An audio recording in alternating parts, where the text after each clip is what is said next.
Stocks are falling today as U.S. and China trade tensions escalate, with the U.S. saying that China is not allowing us to use their rare earth materials, which is desperately needed for U.S. Technology and automobile products and defense products. And then China's complaining and stating that, with the export controls the U.S. puts on them in terms of chips, they're not necessarily happy with that either. So the market's declining because of that. Hopefully, President Trump and President Xi have a phone call this week. It's stated by CNBC that's likely to happen this week, but until then, expect some choppiness. We also had the steel tariffs doubled from 25 to 50%. And although that may help the steel industry in the U.S., the jury's out on that. The markets don't like that. And those two things are really why the market's down today. There's also Jamie Dimon on Friday stated that the bond market is likely to crack at some point. We don't know if it'll be in a few months or a few years, but it's likely to happen based on our spending and debt and deficits. And then you also had the ISM manufacturing reading at the lowest reading since 2009 during the great financial crisis. That's partially due to escalating trade tensions around the world and escalating geopolitical tensions around the world. So that's something to keep in mind. Those are some of the growth negative things. However, there's some reason for optimism.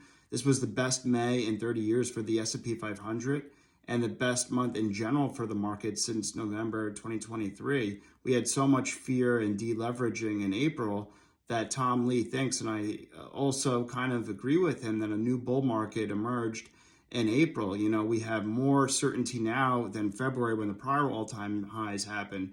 We now know some tariff policy, although there's still uncertainty with that. With the court rulings, we have tax and deregulation is coming closer, or closer clarity. And we have $7 trillion of money market funds and $7 trillion of cash and money market funds on the sidelines and pretty high short exposure by hedge funds. So I think the market should continue to go higher.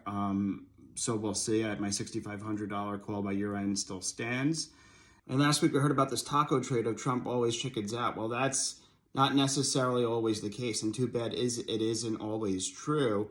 In this case, after that announcement was made, he's ramping up tariffs on Chinese steel and aluminum and some rhetoric with China.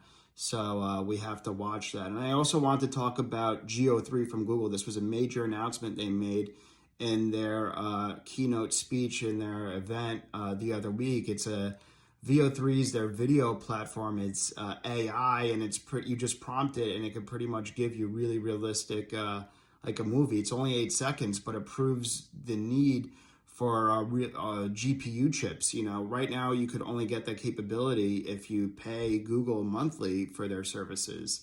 So there's a lot of supply and limitations on GPU chips. There's supply constraints. The fact that you could only have VO3 capabilities to make those 8-second videos. They're only 8 seconds right now if you pay Google monthly. If there were more GPU chips prevalent, I'm sure movies, let's start at video clips, could go longer. This creativity unlock will be huge for filmmakers and could have very broad applications. This goes to show you that the demand for GPUs from NVIDIA and AI chips is not stopping. The demand for inference and thinking and creativity with AI and GPUs is only just beginning. So this keeps me very bullish for AI, technology, quantum computing, and pretty much the growth trade in general being a very strong force, and the tailwinds of that really, really outweighing the headwinds of the tariff and policy uncertainties going on right now. So this VO3 announcement is a game changer, and partially why I think Google, people were dismissing it after Eddie Q's announcement that Safari searches from Google were declining. Well, Google has a next leg of growth, and seeing that VO3, and they're pretty lifelike videos. You just prompt it and it could give you a pretty lifelike video. VO3 is really showcasing the inference need for AI chips, and NVIDIA is the big beneficiary, and we need power and energy to power these data centers.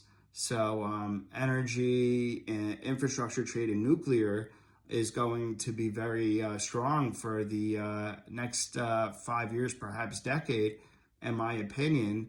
Um, Look, we need more GPUs to really power these AI artificial intelligence queries, in my opinion.